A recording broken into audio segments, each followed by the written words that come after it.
O Plan Director de Saneamento de Noia reflicte as eivas no tratamento das augas residuais no polígono da Auga Levada, polo que o BNG reclama solucións urxentes para evitar o vertido de augas sen depurar. O Plan Director de Saneamento de Noia indica que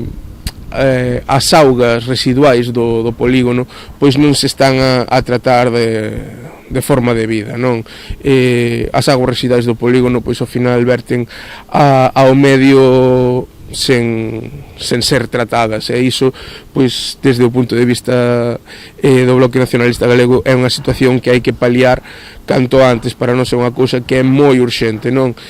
Os nacionalistas propuxeron ao Executivo local que concorra á convocatoria de subvencións autonómicas para melloras nos parques empresariais, que lle permitiría optar a unha axuda de ata 120.000 euros para mellorar o sistema de tratamento das augas. O Concello non contempla esta posibilidade, posto que a subvención sería insuficiente para acometer a totalidade da actuación. E a resposta que obtivamos por parte do Goberno municipal é que, que esos 120.000 euros non cubrirían a totalidade da actuación que se precisa realizar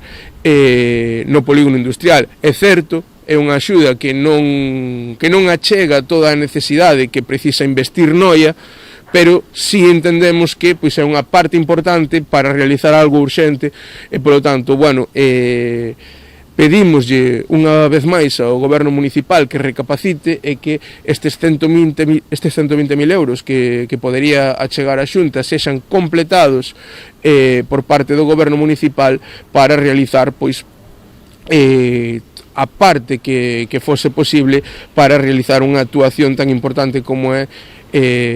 mellorar a situación neste sentido no polígono industrial. Xunto con estas medidas para favorecer a implantación de novas empresas no municipio, os nacionalistas xa teñen solicitado a inclusión do Concello na rede de espazos colaborativos da Deputación da Coruña.